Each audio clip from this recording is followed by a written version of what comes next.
Bonjour à tous, nous sommes aujourd'hui le 18 juin 2024, voilà. Je fais cette nouvelle vidéo pour donner mon point de vue sur, comment dire ça, l'intervention d'une artiste très connue, une méga star africaine. Bon, elle était passée à une émission qui date un peu, hein, mais hier soir, ça m'a été envoyé par une sœur africaine qui est d'origine béninoise. Bon, je vais pas dire son nom, je ne vais pas l'embêter parce qu'elle est très discrète. Voilà, et donc elle m'a envoyé ça. Bon, comme elle sait que je suis très militant et tout, donc j'ai regardé, puis je lui ai dit, bon, il y a trop de blabla. Bon, je lui montre l'extrait, puis après je vais faire mon commentaire. Comme d'habitude, regardez. Ce que vous dites là, vous voulez aider l'Afrique. En quoi faisant? Il faut nous dire, parce que les ressources du continent africain nous servent, la Chine est venue bien après la France, et les pays européens et les Américains. Moi, ce que je vous souhaite un jour, je ne vous souhaite pas un jour de vous retrouver dans un bateau parce qu'il y a la guerre et que vous avez besoin d'être accueilli quelque part, que vos enfants vous soient élevés. À ce moment-là, vous tournez au Oui, madame. À partir du moment où on ne peut pas se mettre à la place des autres. On fait quoi On peut parler. Mais le problème des migrants, il faut les régler. Il ne faut pas vendre des armes dans les pays qui sont pas stables. Ne pas aller siphonner, ne pas garder en place des dictateurs africains à qui on donne de l'argent pour pouvoir prendre les ressources qu'ils font là-bas. Les ressources du continent africain ne servent pas à développer le continent africain. Mais attendez, madame. Alors vous pouvez me dire que vous allez aider l'Afrique autant que vous voulez. Tout le monde le dit. Personne ne fait jamais rien. Le jour où vous serez au pouvoir, vous vous retrouvez dans la possibilité de le faire. Parce que si vous étiez vraiment l'Afrique, la France serait par terre. Eh bien, lisez ce que j'écris. C'est tout. C'est facile. C'est tout. La réalité, il faut dire la vérité. Madame. Moi, je suis fatiguée des hommes Qu'est-ce que vous proposez? Vous ne faites Qu'est-ce que que vous ça. proposez? Vous ne faites que ça. Mentir aux Et vous, Français. qu'est-ce que Il vous faut faites? dire la vérité Mais aux quelle Français. vérité vous nous dites? Qu'est-ce qui se passe? Mais qu'est-ce que vous nous Quels dites? sont les intérêts de la France en Afrique? Mais qu'est-ce que vous nous proposez? Quels sont les intérêts de la France en Alors, moi, Afrique? je vais vous dire. Dites-moi une chose. Est-ce que je peux vous répondre? L'uranium qui est utilisé par Areva pour éclairer Il n'est pas utilisé, il est les payé. Français. Il est Moi, je payé. vais vous dire Payé une à qui? Et combien? Aux Africains. N'importe Et quoi, je vais ouais. vous dire une chose. Non, mais attendez, mais c'est ce que Madame, je est-ce que je peux vous répondre? Non, mais répondez, allez-y, faites ce que vous avez à faire. Dites, je vous écoute. Écoutez-moi. Mais je ne vous crois pas parce que les Alors, autres, voyez. vous mentez. Écoutez. Non, mais parce que vous ne faites que mentir. Non, mais est-ce que je peux écouter? Attendez, quand même. Ça fait depuis quand l'indépendance des États africains? Moi, je suis d'une génération, je suis né après l'indépendance des États africains. J'en ai assez qu'on culpabilise les Français, ils exploitent l'Afrique, ceci, cela. Les États africains sont indépendants depuis 1960. Alors, ça suffit. Vraiment? Et Vraiment? ça suffit la démagogie, c'est toujours la faute de la France. Alors, c'est un peu facile. Voilà. Voyez-vous? Donc, il m'a envoyé ça hier soir. Bon, moi j'ai regardé ça il y a longtemps, hein, parce que j'étais un habitué des émissions, j'étais l'émission à l'époque de Laurent Rouquet. Voilà. Bon, Doubion, c'est mon surnom sur le net, accessoirement, mais accessoirement seulement, je suis spécialiste de la France. En revanche, je suis un panafricain convaincu et un panafricain authentique, un panafricain convaincant. Donc elle m'a envoyé ça, et puis je lui ai retourné, je lui ai dit, écoute, ça c'est trop de blabla, maintenant on est en 2024, il va falloir maintenant passer aux actes. Cela dit, elle a, comment dire ça, beaucoup de courage, et puis, comment dire ça, moi je l'ai rencontrée à l'époque, hein, quand elle vivait d'abord en France, Angélique Kidjo, la méga star chanson africaine, la musique. Bon, eh ben, elle vivait en France, et puis on s'était rencontrés, c'était dans le centre commercial à Créteil, voilà, c'est en région parisienne, dans le Val-de-Marne. Je ne sais pas si à l'époque elle habitait là-bas, mais en tout cas, puis on a échangé, et puis j'ai été frappé par sa simplicité. Voilà. C'est une femme qui est très simple.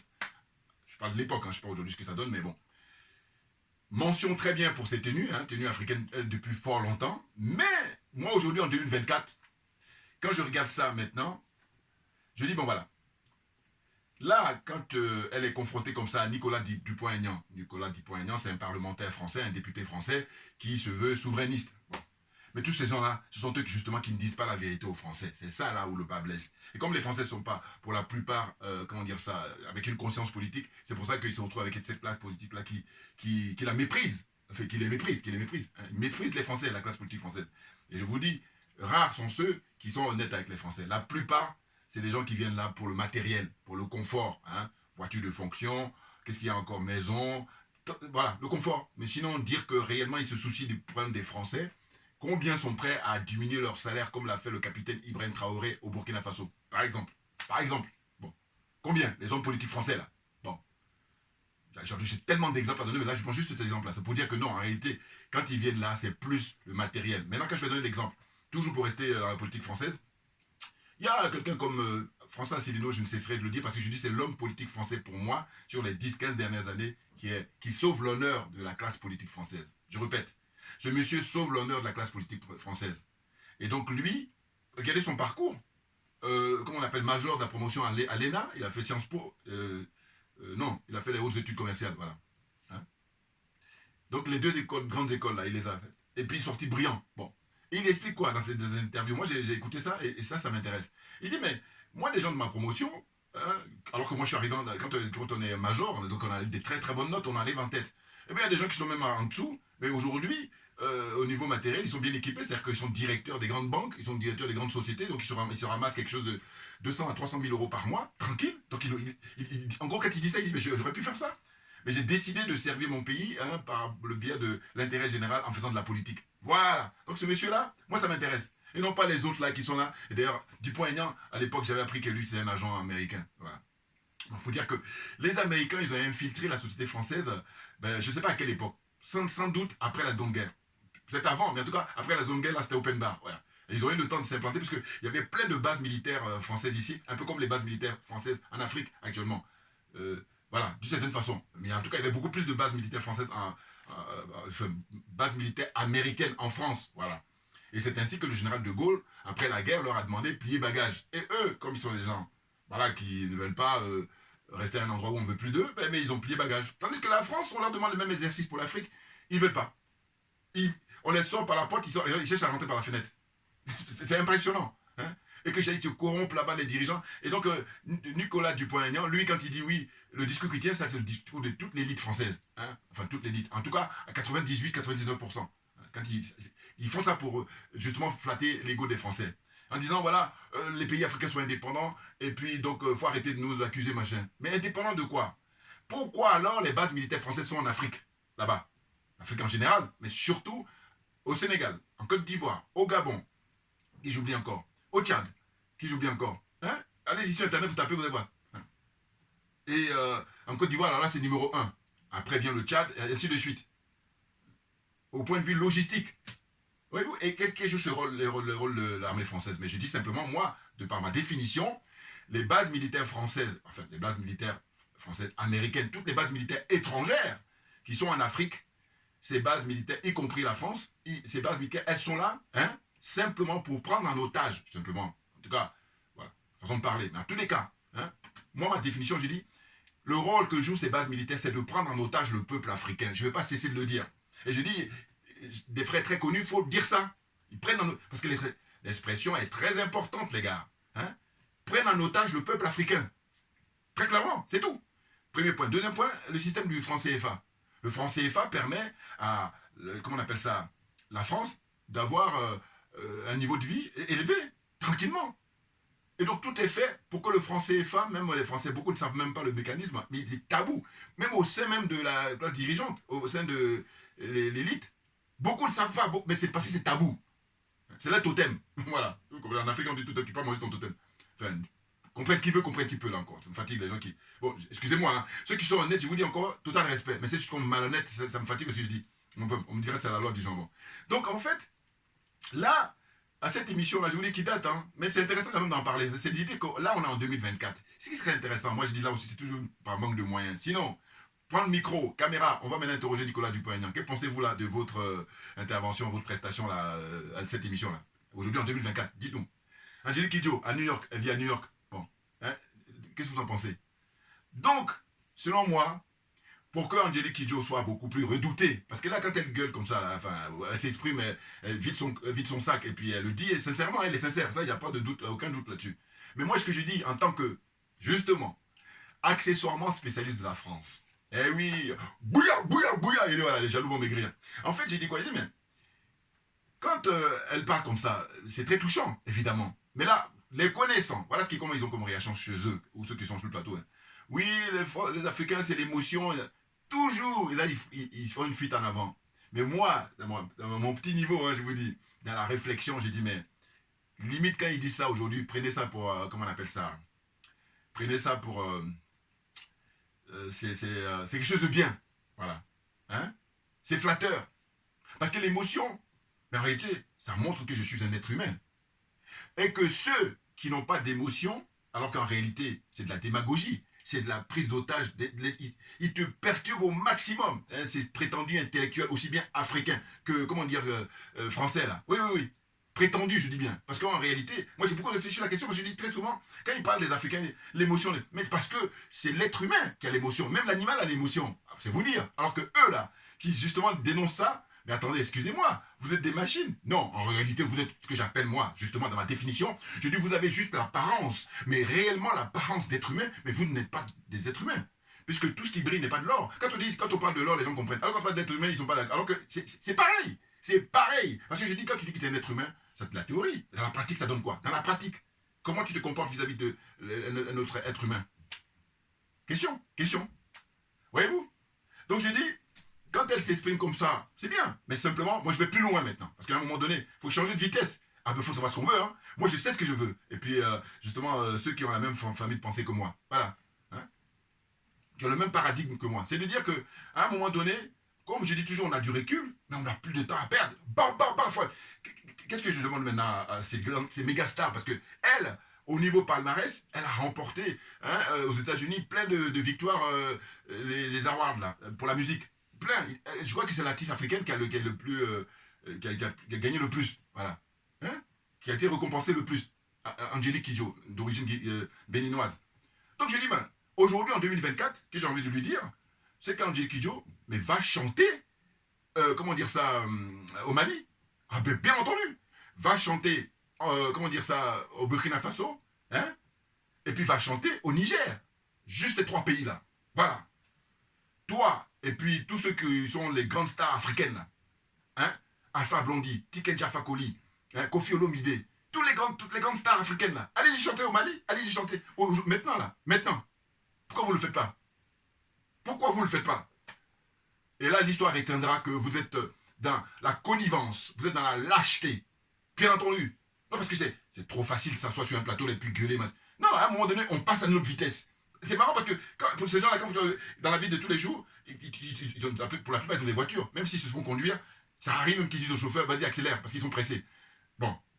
Ce que je veux dire quand je dis pressé, je veux dire que, voilà, s'il y a un embouteillage, tu peux rien faire. Mais quand il n'y a pas d'embouteillage, tu traces. Donc, quand je donne ça en thème d'image, il faut comprendre encore. Hein. Je veux dire par là que, pourquoi tu dis au chauffeur de changer de vitesse? Ou maintenant, pourquoi tu changes de vitesse? Mais parce que tu estimes que là, il faut qu'on avance. Donc c'est pareil. Là, j'ai dit ce qu'il faut faire pour se rendre efficace, pour être redoutable. Eh bien, c'est d'aller faire des concerts au Mali, plusieurs concerts, hein, au Burkina Faso, et puis au Niger. C'est 3 pays là, 3 pays. Or là, pour l'instant, il y a Tiken Jah qui a fait quelques concerts là au Burkina Faso, et ça remonte maintenant il y a quelques mois. Mais je dis, il faut renouveler. Premier point, renouveler. Puis deuxième point, il reste 2 pays. Tu as fait Burkina Faso, il te reste Mali et puis Niger. Ça veut dire que lui, par rapport à les autres chanteurs, bon, il a quand même 5 points de plus là. Enfin, les autres ont 0, hein, même peut-être même moins 5. Voilà, alors que lui, il a 5 quand même. Le fait d'avoir fait quelques concerts là, je donne 5. Pourquoi je donne 5? Ça veut dire, je dis, écoutez, quand on dit qu'on est en guerre, mais en fait, il ne faut pas y comprendre simplement le côté on prend des armes et puis non. Non, non, non. Il y a le combat qui est à tous les niveaux. Tous les niveaux. Donc j'ai dit, ces gens-là, quand je leur demande à leur qualité, ils sont des artistes, eh bien, tu prends ta guitare, tu prends ta voix, pour les chanteurs, hein, tu prends ton piano, tu prends tous les instruments que tu utilises quand tu fais de la musique. Voilà. Là où tu excelles, en tant que musicien, en tant que chanteur, et tu vas faire un concert, plusieurs concerts au Mali, plusieurs concerts au Burkina Faso, plusieurs concerts au Niger. Voilà. Là, je vais te dire que tu vas perturber déjà l'établissement international, hein, les adeptes de l'OTAN, tu vas les perturber, clairement. Voilà. Et oui. Mais sinon, la preuve en est, elle est invitée très souvent. Hein, Angélique Kidjo. Et puis, elle est invitée pas n'importe où. Elle a été même invitée, je me rappelle, il y a quoi, 2 ou 3 ans, sur l'Arc de Triomphe. À l'époque, ils n'avaient pas encore boycotté le président Poutine. Mais ça remonte même plus, parce qu'il y avait, comment il s'appelle, Donald Trump qui était au pouvoir. Voilà, donc ça remonte il y a 4-5 ans. Quelque chose comme ça. Ouais. L'Arc de Triomphe, ils ont célébré, je ne sais plus si c'était pour les... voilà. En tout cas, il y avait une cérémonie importante où il y avait tous les chefs d'État là. Voilà. Et puis Angélique Kidjo, c'est elle qui avait chanté. Et c'est pas la seule fois. Elle a eu l'occasion d'être invitée.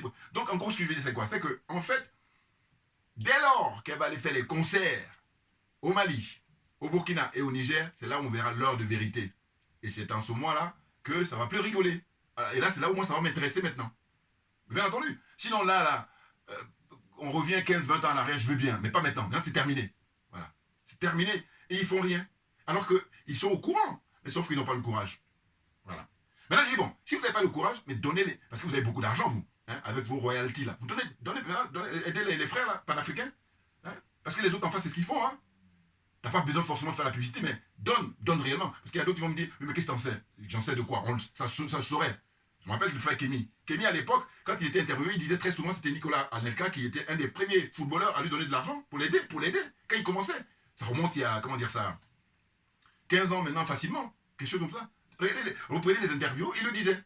Puis bon, quand j'ai échangé avec lui, enfin quand il était venu me voir il y a maintenant quelques années, il m'a fait comprendre que moi, ils sont en froid avec le frère Nicolas. Enfin, en tout cas, il a arrêté, mais ce qui est sûr, il a dû beaucoup de mérite, parce que longtemps, quand Kémy était à ses débuts, il le disait, Nicolas Anelka lui donnait de l'argent pour l'aider. Matériellement, c'est important, bien entendu. Parce que chacun de nous, comme je dis souvent, chacun de nous a une énergie qui nous est propre. Et donc cette énergie-là, ça fait qu'il y en a qui vont être des très bons cuisiniers, il y en a qui vont être des très bons architectes, donc des très bons dessinateurs, des très bons tailleurs, couturiers, tout ce que vous voulez. Puis des très bons avocats, très bons médecins. C'est l'énergie que la nature nous a dotée. Voilà. Elle est propre à chaque individu. Donc à partir de là, cette énergie-là, c'est ce que j'appelle le génie de l'humain. Chacun de nous a un génie. Simplement, s'il n'y avait pas l'histoire de jalousie, s'il n'y avait pas pour freiner ça, mais tout le monde explose. La plupart, enfin en tout cas un grand nombre. Il n'y a pas un grand nombre qui explose parce qu'il y a beaucoup de problèmes justement de jalousie et puis on freine le parcours des uns et des autres, suivant là où ils sont bons, là où ils sont brillants. Alors que si on les encourageait, ou à la défaut des encourager, mais on les laisse tranquilles. Mais non. Donc voilà, c'est ce qui explique cela. Voilà. Moi j'ai trop compris ça, parce que j'ai trop cogité là-dessus. Vous comprenez? Donc j'ai dit, mais ils sont là. Hein, il y a des jeunes frères qui meurent. Là. Alors, évidemment, on va me faire le coup de organiser des concerts pour dire on va... Et ça, quand ils le font vraiment, c'est quand il y a RFI. Hein, il y a les sponsors français là. Voilà, là ils viennent. Là, là même, ils sont déjà inscrits même pour 2025, 2026, 2027. Pour vous dire. Ah oui. Voilà. Alors que non. Hein, je vous dis, Marley, je garde toujours le souvenir. Bob Marley, Robert Nesta. Mais il est allé chanter à l'époque pour l'indépendance du Zimbabwe. Il avait pris un risque énorme. Mais bien entendu. Donc je dis, ces gens-là, les frères et sœurs, là, ils ne prennent pas des risques.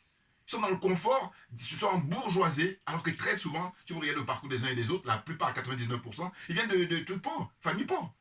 Hein, ils viennent du peuple. Rares sont ceux qui sont des fils à papa, c'est-à-dire des bourgeois. Et encore, bon, en Afrique, bourgeois, il faut voir. L'argent du peuple, voilà. Il y en a qui ont eu à la sueur de leur front, j'ai rien à dire. Mais on va vérifier, on va faire une enquête. Voilà. Et quand on va vérifier, on va se rendre compte que non, plus de l'argent du peuple. Donc, aucun mérite. Vous comprenez? Donc j'ai dit que voilà, c'est ce que ça m'a fait comme sensation, ou comment dire, réaction que je pouvais avoir quand j'ai reçu ça hier soir, la sœur qui m'a envoyé ça. Hein. Mais elle a fait ça, je veux dire, franchement, parce qu'elle n'est pas très politique, hein, donc voilà. Mais c'est moi, comme elle sait que je suis très engagé politiquement, elle est tombée de ça à mon avis, puis elle a dit, tiens, Jean-Marie, lui, ça va... Enfin, Julian, ça va l'intéresser. Excusez-moi, bouillard, ah ouais, le petit malin, le sorcier, là. Bon, allez, on y va. En fait, oui, parce que... bon, allez, on y va. De toute façon, je veux dire, à partir du moment où je suis exposé, c'est... Voilà, il n'y a pas de problème avec ça. Voilà. Et je vous dis toujours que si vous saviez, voilà. Donc, en réalité, ceux qui sont avisés, qui ont l'œil, ils savent. Voilà. Mais ils vont avoir des doutes parce qu'ils sont perturbés. Voilà. Mais bon, allez, comprenne qui veut, comprenne qui peut. Donc, Jubian, c'est mon surnom sur le net. Et je disais que le problème aujourd'hui, c'est que chacun des Africains doit être concerné. Voilà. Surtout, quand on a les médias à sa portée. Évidemment, vous risquez d'être boycotté, mais il faut choisir. Soit vous dites que voilà, moi je vais vivre ma petite vie et puis machin, là vous croyez que vous avez compris, mais là c'est l'histoire qui va vous noter. Ah oui, l'histoire va retenir que vous avez été lâche, vous n'avez pas été courageux pour apporter votre pierre à l'édifice. Apporter sa pierre à l'édifice, c'est pas seulement chanter pour que ton compte en banque soit rempli, ou alors que ton confort de vie, non. Apporter sa pierre à l'édifice, c'est de dire que voilà, comme les gens nous font la guerre depuis des siècles, à un moment donné, on a la chance d'être à l'époque du numérique, à l'époque d'Internet, eh bien, il faut y aller. Il faut y aller pour apporter sa contribution réellement sur le terrain. Retrousser ses manches, et puis dire, bon voilà, comment ça se fait que, à un moment donné, nous sommes au XXIe siècle, et il y en a comme ça qui ont le culot de penser que l'Afrique doit rester toujours la serpillère, doit rester toujours la dernière.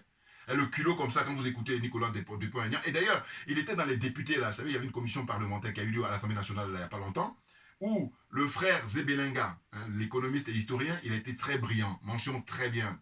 Ah oui, il a assuré. Franchement, vous pouvez regarder hein, sur la chaîne LCP. Il était seul, alors qu'il y avait deux autres collègues à lui, des économistes dessus, hein, des spécialistes pour la monnaie, mais il les a tous cloués, mais vraiment, mais de manière très élégante, du bon français, rappel historique, argument. Ah non, moi, j'ai dit, franchement, j'étais... Je le connaissais déjà, hein, quand je le connais comme homme public, enfin, voilà. Mais à chaque fois, j'ai jamais été déçu par rapport à ses prestations, par rapport à comment on appelle ça, les interviews qu'il arrive à donner, les arguments qu'il a, les explications, tout était clair chez lui. Voilà. Limpide. Voilà. Et donc, à cette occasion-là, il y avait Nicolas Dupont-Aignan, mais toujours pareil, on blague les Français, on fait croire aux Français, alors qu'au fond d'eux-mêmes, c'est leur confort personnel qui compte, c'est pas les Français. Sinon, parce que quelqu'un, si tu l'aimes, tu lui dis la vérité. Tu ne peux pas dire à quelqu'un, je t'aime, et puis tu ne lui dis pas la vérité. Est-ce que ça a du sens? Prenez vous-même au sens normal dans la vie de tous les jours. Voilà, dites-moi. Hein? Dites à quelqu'un, je t'aime, mais par contre, je ne te dis pas la vérité. Ça n'a pas de sens. Et bien, les dirigeants français, ils ont ça vis-à-vis du peuple français. Et c'est pour ça qu'on en est là. Et donc, plus dur sera la chute. Ah, mais bien entendu, c'est clair. Et là, dans ce cas de figure-là, évidemment que l'élite française a sa responsabilité, grande responsabilité, mais le peuple aussi. Moindre mesure, évidemment. Mais en tous les cas, il a ça. Parce que, je vous dis, comme on a l'heure d'Internet, mais on est suffisamment informé. Ceux qui ne savent pas lire et écrire, bon, mais encore, il y a des documentaires et tout ça, donc tu écoutes et voilà. Donc, je veux dire qu'aujourd'hui, c'est difficile d'avoir des excuses. Voilà. Aujourd'hui, ça va être difficile. Et c'est la raison pour laquelle ces artistes-là, ces grandes stars-là, qui ont suffisamment de moyens, eh ben, on ne comprend pas pourquoi, depuis la prise de pouvoir au Mali en 2020-2021, hein, des colonels, ils ne font pas de concert là-bas. Le frère Ibrahim Traoré au Burkina Faso, sa prise de pouvoir, hormis, je vous dis récemment, Tikenja, d'ailleurs, quand il a fait le concert, il y a un frère qui m'a dit, c'est sûr qu'il suit tes vidéos. Bah, évidemment, parce que ce que je dis aujourd'hui, je l'ai dit depuis plusieurs fois, hein, j'ai dit, mais pourquoi il ne faut pas faire des concerts là-bas? Pourquoi? C'est incompréhensible. Si, je comprends, parce qu'ils ont peur, parce qu'ils pensent qu'à leur bas-ventre et puis leur ventre. C'est incroyable. Or, chacun de nous, eh ben, l'histoire nous regarde. Qu'est-ce que tu as posé comme acte? Tu as fait quoi face à cette situation-là? Des jeunes frères qui meurent dans la Méditerranée. Qu'est-ce que tu as fait? Et je vous dis encore une fois, je ne supporte pas, en 2024, nous dire on va faire un concert. Non, non, non, non, non. Si vous voulez faire un concert, allez-y au Mali, allez-y, comment dire ça, au Burkina et au Niger. Voilà, ces trois pays-là. Parce que c'est très important. Eh oui. Sinon, on est là, on est dans le bling-bling, dans l'insouciance totale. Trop léger, trop léger. Hein. Puis il y en a d'autres qui vont avoir les deux pieds, un pied avec l'establishment, un pied avec le système, et puis non, non, non, non, non. Je dis les enjeux sont énormes et que par conséquent, il faut choisir. Et quand tu choisis, il faut le dire. Voilà, tu affiches, on va te foutre la paix. Mais il y en a qui se gardent parce que justement, les opportunistes, ah ben là, c'est un concours qui est organisé, opportuniste. C'est-à-dire, on attend de voir, on va voir comment ça se passe. Si les pays de l'AES, ils arrivent à tirer leur épingle du jeu, c'est là maintenant on va venir poser nos valises. Mais ça, je vous dis, moi je vous dis toujours, c'est une question de moyens. Parce qu'on va noter les dates. Parce qu'on va voir, hein, depuis quand tu as commencé à te manifester, depuis quand tu es allé faire le concert, la date exacte, chronologiquement, c'est très important. Mais oui, non, mais parce que je n'aime pas la facilité. Quand je dis je n'aime pas, je veux dire que, comme disait le président Ahmed Sékou Touré, il dit le flou est l'ennemi de la révolution. Ouais. Non, parce que c'est ça, justement, hein, les opportunistes, ils jouent dans le flou. Il ne faut pas les choper. Alors que non, je dis c'est profondément malhonnête et que ceux qui prennent des risques, justement, ben, c'est leur faire des insultes. C'est insulter l'intelligence des gens qui sont devant, qui prennent des risques. Mais bien entendu. Puis même l'intelligence de ceux qui sont sacrifiés. Bien entendu. C'est trop facile. Donc il faut assumer. Il faut dire nous sommes des lâches, nous sommes des peureux, hein, nous sommes trop légers. Voilà, prends le micro et dis ça. Un peu comme ce que j'ai dit souvent pour les dictateurs africains. Je dis voilà. Toi, tu es dictateur en Côte d'Ivoire, tu es dictateur au Cameroun, tu es dictateur au Togo. Hein? Vous voyez les pays là, hein, au Tchad. J'ai même envie de dire de Tchad. Voilà, parce que pour l'instant, je dis eux, il faut qu'ils rejoignent l'AES, qu'ils se dépêchent, qu'ils fassent diligence, et non pas qu'ils traînent les pieds là et puis attendent de voir. Donc je veux dire que tous ces pays-là, hein, voilà, toujours pareil sur mon t-shirt, la zone des aliénés, des complexés, des corrompus, j'ai dit, mais ce qu'il faudrait qu'ils fassent, qu'on leur foute la paix, à l'aéroport, par exemple en Côte d'Ivoire, à l'aéroport, quand tu arrives, il y a une grande affiche là, avec un monsieur qui est dans l'authenticité de la tradition ivoirienne, mais Aquaba, hein, on voit bien là, quand tu arrives à l'aéroport. Eh bien, au lieu de mettre ça, il faut mettre bienvenue en dictature. Voilà. Une fois que tu as affiché ça, bienvenue en dictature, là, je dis, on te fout la paix. Voilà, donc les artistes là, pareil, il faut dire, ils ne vont pas le faire, comprennent qui veut, comprennent ce que je veux dire là. Voilà. Parce que moi je me combats les petits malins. Parce que les petits malins ils veulent gagner partout. Non, c'est trop facile d'être joué les petits malins. C'est trop facile. Non. Et compte tenu de l'enjeu, et compte tenu du fait qu'il y a des frères et sœurs qui eux se sacrifient. On est tous de passage sur cette terre. Pourquoi on ne peut pas faire de manière à ce que chacun y trouve son compte? Pourquoi? Des idiots utiles du système.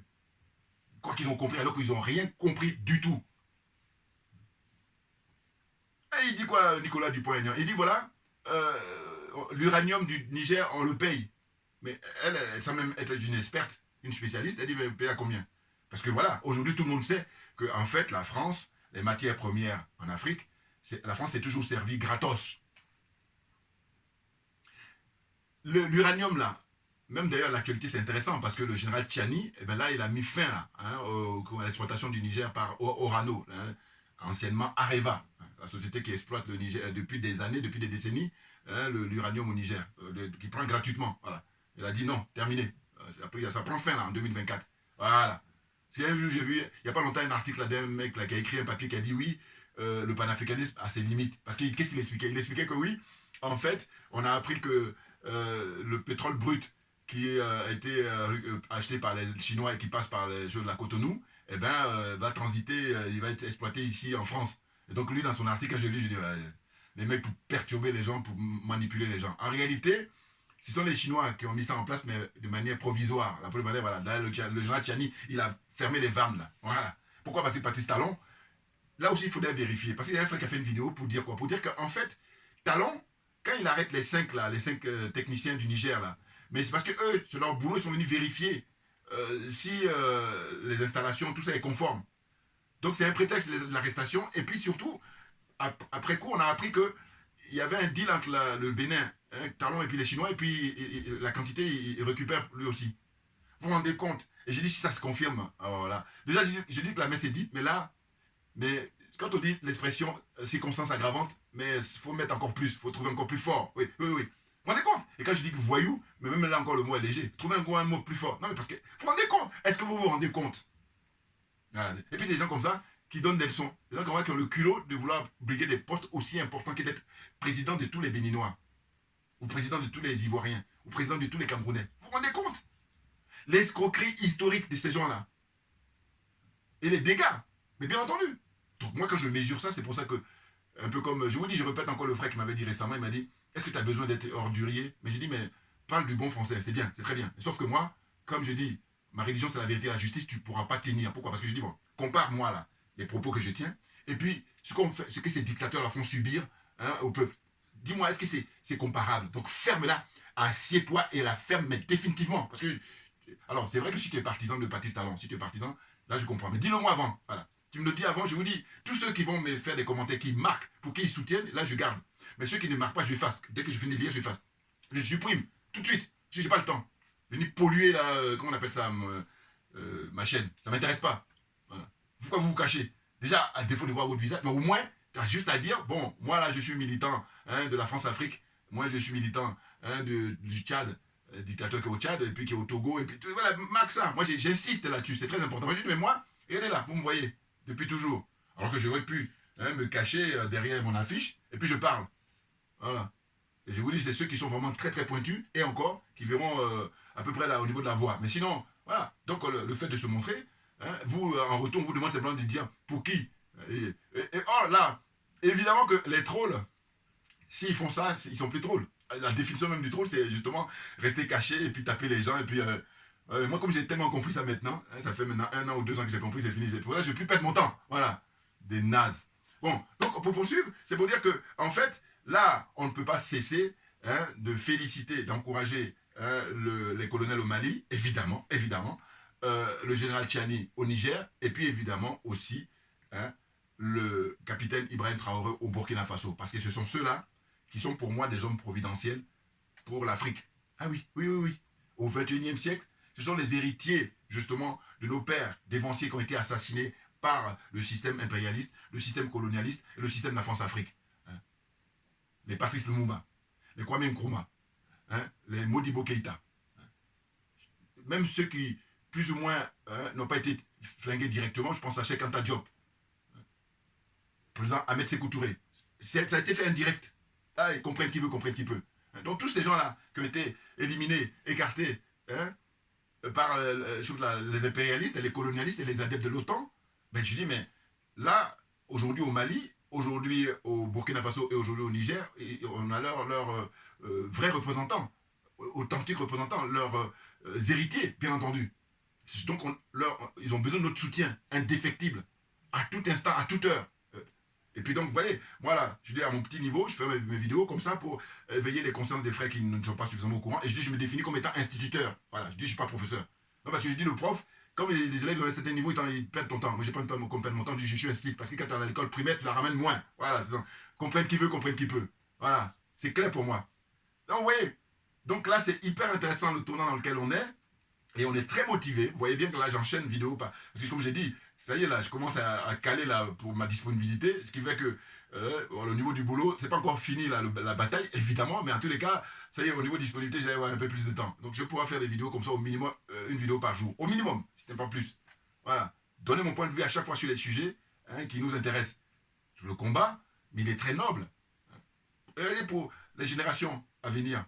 Ceux d'aujourd'hui d'abord, et puis ensuite ceux à venir surtout. Parce que si on a l'opulence en Occident, mais c'est parce que leurs anciens ont bossé. C'est pas à notre, évidemment, avantage, mais ils ont bossé. Ah, il faut le reconnaître objectivement. Donc nous, là, ce qu'on est en train de faire, mais je dis très lourd. C'est pour ça que moi, je vous dis à un petit niveau ce que je vais faire là, avec l'inspiration, notamment mes t-shirts, là, fait imprimer. Mais je dis, mais moi, je suis tranquille. Alors, sans prétention, mais je veux dire simplement que si on se donnait la main, parce que c'est une question de paradigme, c'est une question de, comment dire ça, état d'esprit, mais je dis, on est numéro 1, parce que c'est une question de volonté personnelle, volonté collective, puis volonté politique. Et ça nous fait défaut. C'est pour ça que, pour l'instant, là, on est en train de... on se bat comme des diables, mais il y en a plein qui sont là, on est en train de nous tirer, un peu comme les frères, là. Ils disent, ils ont quitté la CEDEAO. L'autre, il dit, oh ben oui, mais ce serait bien que tu viennes. Et qu'est-ce que j'ai constaté, en fait, en ce qui concerne les frères du Sénégal? Eux, je ferai une vidéo, là, je vous dis pour l'instant, je fais une parenthèse. C'est que, il arrive là, le jeudi 20, c'est ça, hein, parce que le 18, voilà. Donc jeudi 20, il arrive à Paris. C'est même pas le 19. Hein, Bassirou, Diomaye Faye, le président du Sénégal. Bon. Eh bien, on a appris que il a reçu de l'aide, comment on appelle ça, de l'Union européenne pour...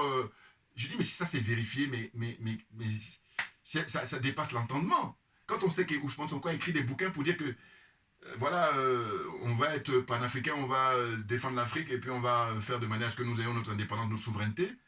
Mais il ne faut pas que ça soit seulement la souveraineté du Sénégal. Et encore, donc ce que je voulais dire, c'est que là, ils sont eux-mêmes méfiants de la CEDEAO. Quand j'ai appris ça récemment dans les lectures que je fais sur Internet, du coup, je me suis dit quoi? Je me suis dit, attendez, eux-mêmes, ils ne sont même pas convaincus de la force de la CEDEAO au niveau militaire et tout ce que vous voulez. Et puis, ils ont le culot d'aller demander aux pays de l'AES de... Non mais attendez, quand je parle souvent d'insulter l'intelligence d'autrui, mais là, il faut arrêter, c'est très violent. Vous n'êtes même pas convaincus, donc vous faites quoi? Évidemment que vous êtes des novices, donc les vieux de la vieille, là, c'est les présidents de la Côte d'Ivoire, Alassane Ouattara, la France, qui elle est marraine, parraine, tout ce que vous voulez, sponsor numéro 1, et puis ceux du Ghana, et puis ceux de, comment on appelle ça, du Nigeria, eh bien ils vous ont dit, bon mais allez-y devant pour aller négocier, parce que nous, ils ne veulent pas nous écouter. Mais non, mais j'ai dit que les pays de l'AES, ils ont pris un aller simple. Comprenne qui veut, qui peut. Et bien entendu, un aller simple, voilà. Parce que si tu prends un aller-retour, bon, mais tu serais tenté à un moment. Alors que quand tu prends un aller simple, c'est terminé, même déchire même le retour là. Alors à la limite, comme a dit le premier ministre du Niger, il a dit c'est au pays de la CEDEAO de nous rejoindre. Et pas le contraire. Parce que nous sommes conformes aux aspirations du peuple africain, hein, des Africains aujourd'hui au XXIe siècle qui, eux, sont bloqués au XXe siècle avec des pratiques archaïques, anachroniques, puis sont là corrompus qui sont. Corruption morale, corruption matérielle. Ils ont la totale. Donc oubliez-nous la CEDEAO. Oubliez-nous. Et je l'avais dit quand il avait fait la visite en Côte d'Ivoire. J'ai dit, bon, j'espère qu'il fait ces visites-là pour la forme. On peut comprendre. Sur le plan diplomatique. Mais s'il le faut pour le fond, alors là, je dis, mais non, non. Puis en plus, vous êtes au pouvoir, ça fait même pas longtemps. Vous êtes en train de commettre des bavures, là, enfin, n'importe quoi. Et encore, quand je dis bavure, on va mettre ça en guillemets. N'importe quoi. Bon, j'y reviendrai, de toute façon, parce que sa visite, là, elle a annoncé. Donc, évidemment, je vais faire une vidéo spéciale Sénégal, là. On va décortiquer l'actualité sénégalaise.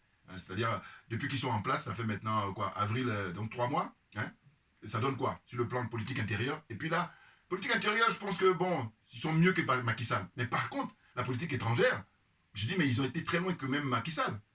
Bien entendu. Donc, vous vous rendez compte? Vous sortez d'où, là? Enfin, bon, bref, je reviendrai sur eux après. Donc, voilà, tout ça pour dire que l'élite française, avec Nicolas Dupont-Aignan, la classe politique, ils sont tous de mèche. Hein? Parce qu'ils ne disent pas la vérité aux Français, à savoir que, en fait, notre opulence, notre bien-être, hein, notre niveau de vie, on le doit aux Africains et à personne d'autre. D'ailleurs, le président Chirac, il y a un extrait là où il a montré, avant qu'il décède, avant qu'il meure, il avait été interviewé où il a dit, mais l'argent qu'on a dans notre portefeuille, on le doit à l'Afrique. Alors peut-être pas intégralement, mais en tout cas une bonne partie. Et j'aime bien, moi, le beau mot français, c'est qu'il a parlé de convulsions. Il dit, sinon on veut éviter les convulsions, c'est-à-dire qu'en fait... l'éveil des consciences de la jeunesse africaine qui va faire que ça va péter. Ah oui, mais bien entendu, et ça a déjà commencé. Regardez ce qui s'est passé au Burkina Faso, regardez ce qui s'est passé au Niger. Voilà. Donc, il faut arrêter. Et quand on se dit qu'on est être humain, eh ben, il faut faire jouer son mind, hein, l'intelligence, et puis on règle les choses en bonne intelligence. C'est une formule française encore. Et puis comme ça se passe bien, et comme ça, tout le monde est gagnant. Or, eux, leur problème, c'est que comme ils ont la matrice qui a été écrite justement par leurs anciens, là, les gros racistes, les négros, ils n'aiment pas les noirs. Hein. Je vous dis, quand je dis toujours, je dis, vous prenez les différentes nationalités, ils n'aiment pas les autres tout, mais c'est un degré un peu moindre. Mais les négros, les noirs, oh, non, non, c'est violent. Je dis toujours ma formule, je dis voilà, quand ils sont de bonne humeur, ils nous prennent pour de grands enfants. Et moi, j'ai ajouté, s'ils nous prennent eux pour des grands enfants, eh bien moi, je les prends pour des vieux enfants. Nuance. Et puis, autre chose, s'ils ne sont pas de bonne humeur, là, carrément, il dit on est des esclaves jusqu'à la fin de nos jours. Voilà, c'est tout. Voilà ce que j'ai, après réflexion, ce que je pense qu'ils pensent de nous. Bouya, c'est tout. Tu la fermes, tu n'as rien à dire, tu écoutes, il prend des notes. C'est tout ce que tu as à faire, prendre des notes. Voilà, faut pas la ramener. Donc voilà, hein, je vais m'arrêter là, parce que c'est vrai que quand j'ai vu ça hier soir, j'ai dit non, il faut que je fasse une vidéo, parce que c'est vrai que j'avais oublié en plus. Et là, Angélique Kidjo, comme je sais qu'elle est très souvent, elle est convoitée par les médias français, hein, mais il l'invite partout. Partout. Mais pourquoi? Parce que quand elle pousse son cul de gueule, elle me fait penser un peu, même à une espèce de cocotte minute. Au sens où la cocotte minute, il faut dévisser un peu, parce que ça va exploser très vite. Alors pour éviter que ça explose très vite, eh ben on dévisse un peu, puis, donc elle, là, son intervention, c'est ça. Ça me fait penser à ça. Voilà. Puis il y a d'autres situations où ils dévissent un peu, parce qu'ils savent que s'ils ne dévissent pas, ça va péter beaucoup plus vite. Donc pour éviter que ça pète beaucoup plus vite, eh ben, on laisse comme ça, elle s'exprimer, vider son sac, puis son état d'âme et tout ça. Voilà. Merci beaucoup en tout cas pour votre attention et puis votre fidélité. Et puis on lâche rien comme j'ai pour l'habitude de dire, mais simplement parce que c'est nous qui avons raison. Et juste avant de partir, voilà, je vais faire la pub le bouquin de cette sœur que j'aime beaucoup, hein, je la connais pas, hein, mais en tout cas j'aime son parcours. Voilà, son parcours, c'est une sœur ivoirienne, la députée, bon j'espère qu'elle va gagner son siège, hein, parce que Rachel Keke, voilà, donc j'ai acheté, je vous dis son bouquin là, la dernière fois, bon je l'avais pas encore sous les mains, mais j'avais fait cadeau à ma cousine, à ma sœur et puis à une amie, voilà, une grande dame à qui j'ai offert aussi. Voilà, vous voyez. Donc, je fais la pub parce que j'ai lu son parcours exceptionnel. Même, on pourrait même faire un film. De femme de chambre, elle devient députée au Parlement français. Donc, j'espère qu'elle va gagner Rachel Kekela son siège. J'espère. Hein. Et puis, autrement, bon, ça, c'est classique. Hein. Yves Antoine qui a écrit Héros et rebelles du monde noir, hein, de l'Afrique aux Amériques. Voilà, ça, c'est pour ceux qui aiment lire. Hein. Voilà, parce que je vous dis blabla, c'est bien. Mais la lecture, eh ben c'est encore mieux. Voilà. Merci beaucoup à vous tous pour votre attention et puis à très bientôt. On ne lâche rien, mais comme j'ai pour habitude de dire, mais parce que c'est nous qui avons raison. C'est tout.